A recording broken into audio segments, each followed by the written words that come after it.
adik-adik, pada kesempatan kali ini setelah minggu lalu kita sudah membahas ya tentang mean, median, modus dari populasi dan sampel atau ukuran pemusatan data.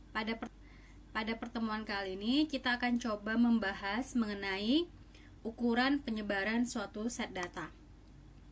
Jadi ini masih slide yang sama ya, kita next halamannya ya, slide berikutnya. Nah, di sini ada di halaman atau di slide yang ke-32. Jadi sebelum saya memberikan rumusan ya, contoh perhitungan untuk bagaimana menghitung suatu ukuran penyebaran data baik untuk sampel maupun populasi, saya berikan dulu di sini singkat konsep dasar dari ukuran penyebaran suatu data. Jadi di sini ukuran penyebaran data adalah menunjukkan seberapa jauh data kita itu menyebar dari nilai rata-ratanya atau mean-nya. Jadi misalnya ada 100 data. Dari 100 data itu dia cenderung menyebar kemana? Nanti ada ya kalau istilahnya itu menceng kiri, yang sebelah kiri, yang sebelah kiri, yang sebelah kiri, yang sebelah kiri, menceng kanan itu data terpusat ke bagian kanan kurva, atau tidak menceng kiri, tidak menceng kanan, tapi terpusat di tengah-tengah, atau nanti namanya itu normal, data tersebar secara normal. Memang idealnya data yang baik itu sebenarnya adalah data yang tersebar di range atau sekitaran ada mean-nya atau rata-ratanya. Tapi tidak menutup kemungkinan data itu bisa tersebar cenderung ke kiri atau data tersebar cenderung ke kanan. Nah, sekarang apa alasan penting meninjau ukuran penyebaran suatu kumpulan yang pertama? Yang pertama yaitu untuk membuat suatu penilaian mengenai seberapa baik suatu nilai rata-rata menggambarkan data kita. Ya, misalnya ada sekumpulan data nilai UTS statistik misalnya ya, kelas B. Nah, saya hitung rata-ratanya. Nah, bagaimana rata-rata nilai statistik UTS kelas B? Misalnya 80. Nah, kita lihat bagaimana penyebaran data, apakah dia cenderung ke 80 atau dia malah tersebar. Ya, itu yang pertama. Kemudian yang kedua, untuk mengetahui seberapa jauh penyebaran dari data sehingga langkah-langkah untuk mengendalikan variasi tersebut dapat dilakukan.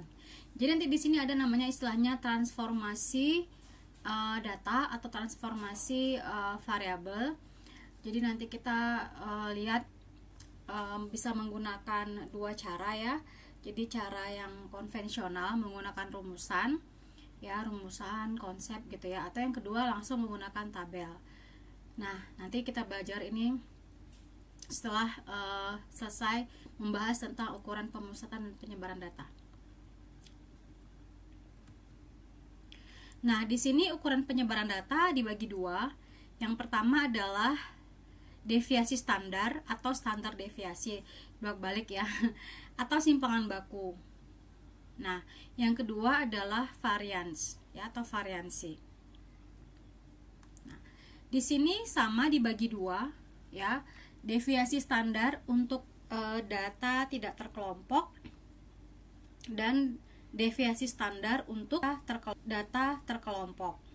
Nah, nanti di sini data tidak terkelompok dibagi dua lagi. Ada yang menghitung untuk deviasi standar populasi, ada yang menghitung deviasi standar untuk sampel. Nah, populasi sendiri ini ya, kita gunakan simbol sigma kecil ini sigma X ya. Nah, ini untuk populasi. Kemudian untuk sampel ini S ya, SX karena variabelnya X ya. Nah, di sini kita bahas dulu yang sampel untuk deviasi standar ya. Maaf, populasi untuk deviasi standar. Sigma X sama dengan akar sigma XI ya, masing-masing data dikuadratkan lalu dijumlahkan ya, hasilnya itu dibagi dengan banyaknya data kita ya. Kita punya data banyak ya, kemudian kita jumlahkan semuanya, dibagi, misalnya ada berapa data kita, ada 10 data, maka dibagi dengan 10 data. Nah, hasil kedua ini baru kita kurangkan dengan mu X ya, dikuadratkan, atau ini adalah simbol apa? Ini adalah simbol rata-rata untuk populasi. Jadi ini sebenarnya nyambung pertanyaan sebelumnya ya. Di pertanyaan sebelumnya kita data kelompok sudah menghitung minnya. Jadi data ini bisa langsung kita gunakan di sini, kita substitusikan. Nah, sudah, ini untuk yang populasi. Jadi nanti biasa pertanyaannya diketahui set data bla bla bla bla, hitunglah A min, 2 median, C modus, D deviasi standar, E variansi. Kalau di SPSS ini sudah ada menunya, jadi kan sudah kebayang ya, kita tinggal mengklik menu deviasi standar ya, lalu muncul hasilnya.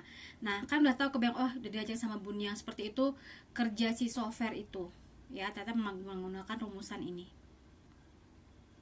Nah, untuk sampel ya, ini emang agak sedikit ribet rumusnya ya.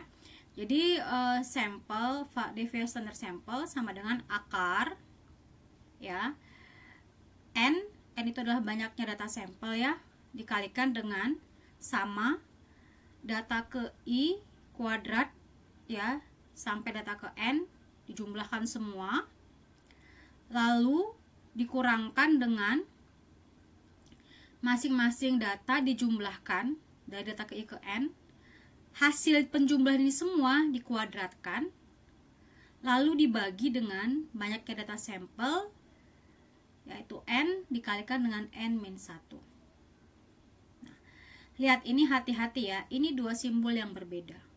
Kalau yang ini maknanya kita kuadratkan dulu masing-masing data, lalu kita jumlahkan. Kalau yang ini kita jumlahkan semua datanya, hasilnya baru dikuadratkan. Nah, ini berbeda, hati-hati ya. Nanti dengan contoh soal lebih jelas kelihatan. Nah, seperti ini untuk yang deviasi standar data tidak terkelompok. Selanjutnya kita masuk deviasi standar untuk data terkelompok. Nah, ini yang sigma untuk yang populasi terkelompok, ini yang S untuk sampel data terkelompok. Rumusnya mirip-mirip, hampir sama, yang membedakan adalah suku yang di sini ya, pembilangnya. Kalau yang tadi ya itu XI saja, karena kita sudah kelompok maka ada frekuensi di sini. Ya, berarti frekuensi data ke I dikalikan dengan median masing-masing kelas, dikuadratkan, dijumlahkan sampai data ke E ke K ya. Lalu hasilnya dibagikan dengan banyaknya jumlah data. Ini sama dengan N atau sigma FI ya, karena terkelompok. Lalu hasilnya dikurangkan dengan rata-rata peroleh yang sudah kita peroleh dari perhitungan sebelumnya, yaitu min untuk data terkelompok, mu X, hasil minnya dikuadratkan. Ini untuk yang populasi.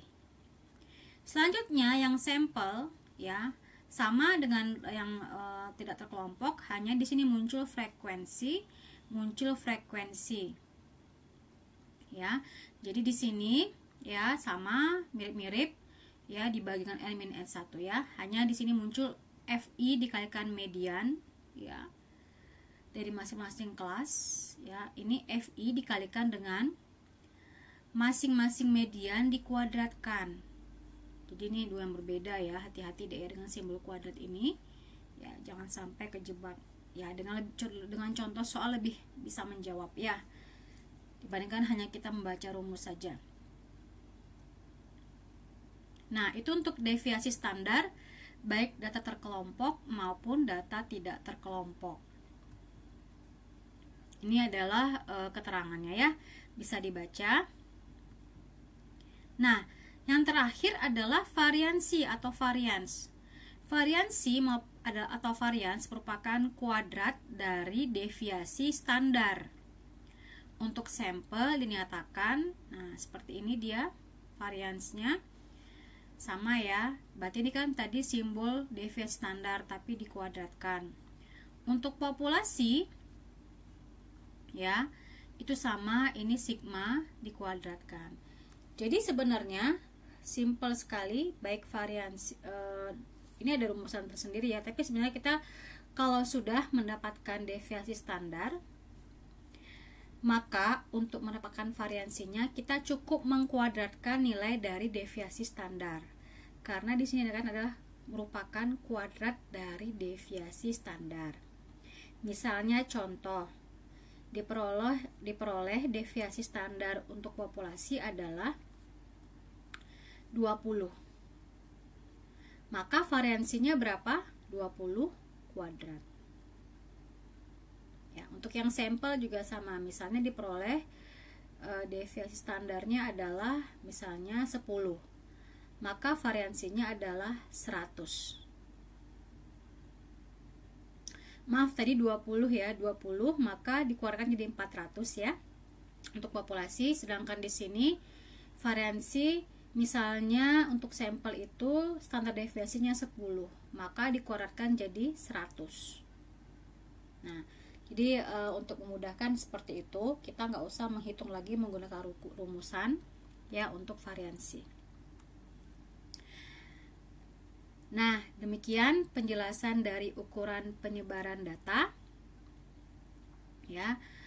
Selanjutnya untuk tugasnya adalah silahkan kalian menghitung ya berapa deviasi standar dan variansi dari tugas pertama ini. Jadi sebelumnya kalian sudah menentukan min, median, modusnya.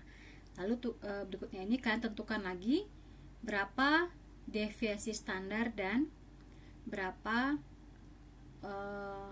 variansinya. Demikian penjelasan dari saya. Mohon maaf apabila ada kekurangan dalam penjelasan ini. Tetap semangat semuanya. Terima kasih.